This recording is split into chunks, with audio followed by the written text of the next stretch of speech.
This happened to a real EV owner in Bengaluru 3 years into owning his first electric car. He fast charged every day. He had no home charger. He parked in direct sun outside his apartment. Three things that millions of EV owners across India and the Gulf are doing right now.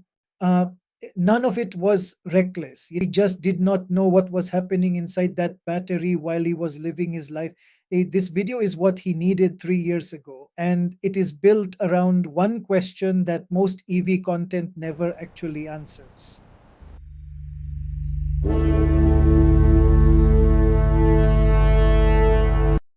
Six chapters. We start with the one number that controls everything about your battery's future. Then we go deep inside, molecular level, cell architecture, the software brain running it all. Then we come back out and talk about why India and the Gulf are the hardest places on earth to own an EV battery. Then we look at what charging actually does at the physics level, and we end with degradation, what causes it, what does not, and what is actually in your control. Your EV battery has a number that most owners never check. It is called state of health, and it tells you more about the future of your car than the odometer, the service record, or anything the salesperson told you. Nexon EVs, same model, same year, same color. One owner managed his battery well, the other did not know how. The difference in resale on cars 24 and Cardeco up to 2.5 lakh rupees. In the Gulf on a comparable model, that gap is 3 to 5,000 dirhams.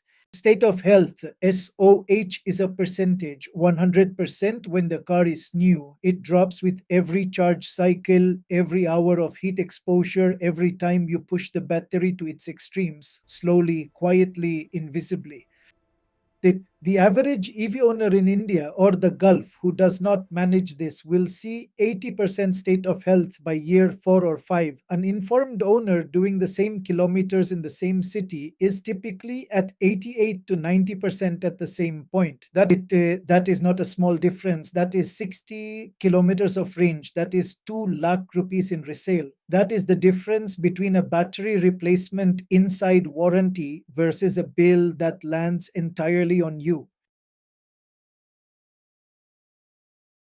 To understand why Rahul's battery degraded, you need to understand what is actually happening inside it. And one analogy makes the entire chemistry clear in 30 seconds. Inside your battery are billions of teeny lithium ions. Think of them as commuters. During a slow overnight charge, they board calmly, they find their seats. The carriage is fine. During a DC fast charge, those same commuters have to board in 30 minutes instead of 8 hours. They crash. They end up in the wrong seats. Some get permanently wedged. That damage is cumulative and irreversible. Now, here is what is actually happening at the molecular level. Inside every lithium ion cell, three things matter: the cathode, the positive electrode, typically made from nickel, manganese, and cobalt in NMC chemistry, or iron and phosphate in LFP, the anode, the negative electrode made from graphite, and between them, a porous separator soaked in liquid electrolyte, the medium through which lithium ions travel. When you charge, an electrical current forces lithium ions to leave the cathode, travel through the electrolyte, and insert into the graphite anode. The anode swells slightly as it absorbs lithium. The cathode contracts as it releases it. This physical expansion and contraction, repeating thousands of times across the life of the battery, is one of the primary mechanisms of degradation. When you discharge, when you accelerate, the process reverses exactly. Ions flow back from anode to cathode, releasing electrons through the external circuit. Those electrons flow to the motor. No combustion, no moving parts in the chemistry, just ions moving through crystal.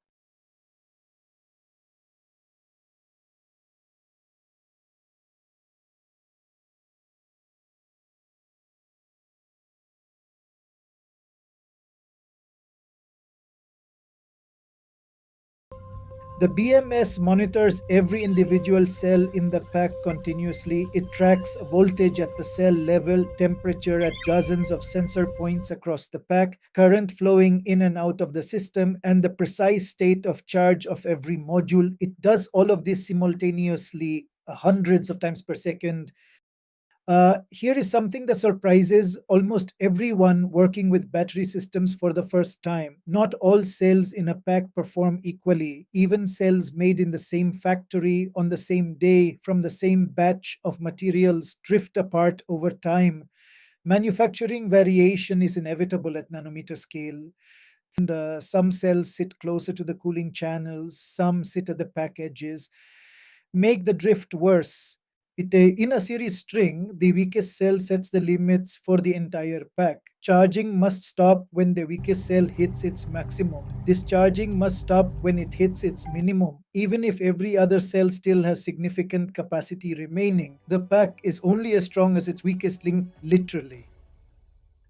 Cell balancing is the BMS solution to this problem. Passive balancing bleeds excess charge from stronger cells as waste heat, simple but thermally inefficient, especially in hot climates where the pack is already managing ambient heat. Active balancing moves that energy directly to weaker cells through dedicated circuitry, more complex, more efficient, and increasingly common in premium EVs. The BMS also orchestrates thermal management, working with the liquid cooling system to hold the pack between 15 and 35 degrees Celsius, which is the optimal window for lithium ion chemistry. Outside that window, on either side, performance degrades and degradation accelerates. If this level of breakdown is what you are looking for, subscribe. Almost every EV video on YouTube is made for people in Germany, the UK, California, or Canada. Their biggest battery worry is cold weather. Cold slows ion movement and reduces range temporarily, but it causes far less permanent damage than heat. We have the opposite problem, and our heat is not mild.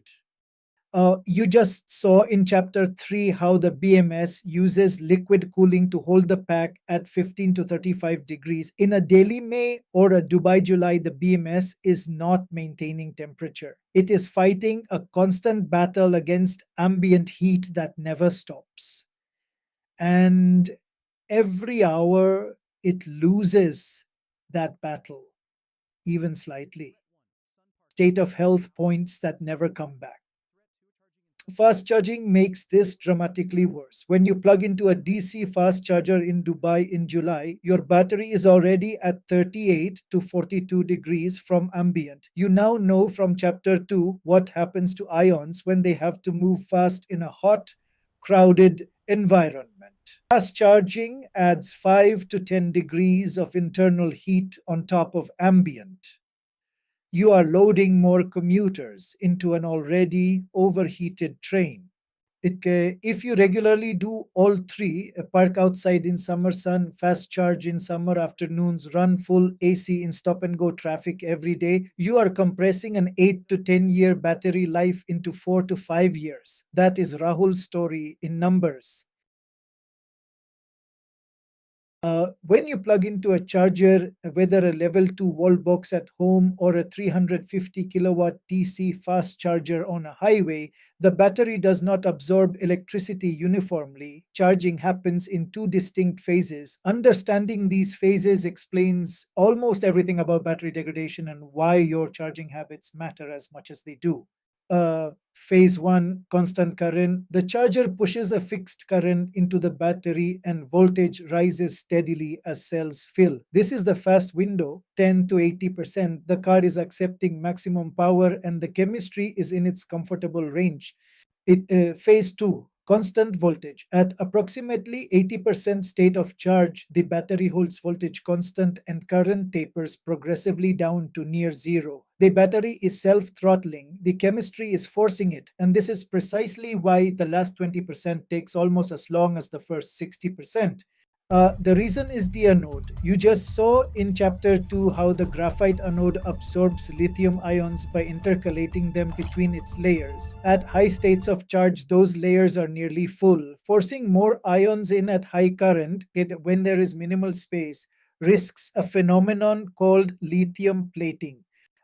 Lithium plating means lithium deposits on the surface of the anode as metallic lithium. Those deposits are permanent, they reduce usable capacity, and in the worst case, they grow into needle like structures called dendrites that can pierce the separator between cathode and anode, creating an internal short circuit. There is a solution for this problem as well. Preconditioning is the engineered solution to the cold problem and partially to the heat problem as well. When you navigate to a DC fast charger destination using your car's built in navigation, not Google Maps on your phone, but the car's own nav, the BMS preheats to its optimal temperature window before you arrive. You plug in at full speed immediately, less stress per session. This feature is available on Hyundai, Kia, Tesla, Rivian, BMW, and several others. Check whether your car supports it. Cold temperatures create the identical risk from the other direction. Below 10 degrees Celsius, graphite's ability to absorb lithium slows dramatically. Ions cannot intercalate fast enough and plate on the surface instead. This is why fast charging a cold battery in a winter morning in Delhi is genuinely damaging in the same way as fast charging an overheated battery in a Dubai summer afternoon. Every lithium ion battery degrades. The question is never whether, it is how fast. And degradation has two distinct components that every battery engineer tracks separately. Calendar aging happens even when the car is parked. The battery loses capacity just from existing. The rate is driven primarily by temperature, which is why a battery stored at 40 degrees degrades 4 times faster than one kept at 25, and by state of charge. A battery held at 100% suffers more calendar aging per day than one held at 50%. A cycle aging is driven by charging and discharging. Every cycle stresses the cathode and anode physically. In the expansion and contraction you saw in chapter 2, fast charging accelerates cycle aging because of the lithium plating risk you saw in chapter 5, and heat accelerates both mechanisms simultaneously.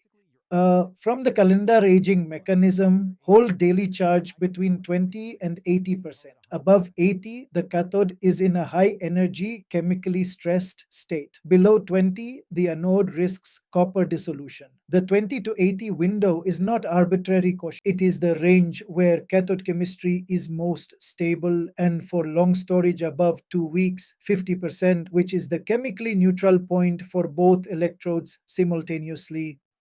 From the cycle aging and heat mechanisms, slow home charging at night is better than DC fast charging in two independent ways. First, it generates almost no internal heat, critical when ambient temperature is already 30 to 35 degrees at night in Indian or Gulf summer.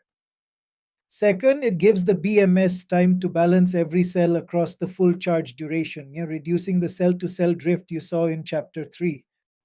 These three habits, 20 to 80 daily slow home charging, park in shade, it are not lifestyle suggestions. They are direct engineering responses to the three mechanisms that cause battery degradation: calendar aging, cycle aging, and thermal aging. The science you have just spent 30 minutes understanding is exactly why they work. The three PDFs in the description cover everything practical from this video. Download all three. They take 10 minutes to read and they will be useful for the life of your car. We started with Rahul and a 6.2 lakh quote. And now you understand the exact science behind why that happened. The ions, the pack architecture, the BMS fighting the Indian summer, the CCCV physics of every charge session, the three degradation mechanisms, and the three things that slow each of them. If you want similar videos every week, please like, share, and subscribe. And thank you for watching. See you next week.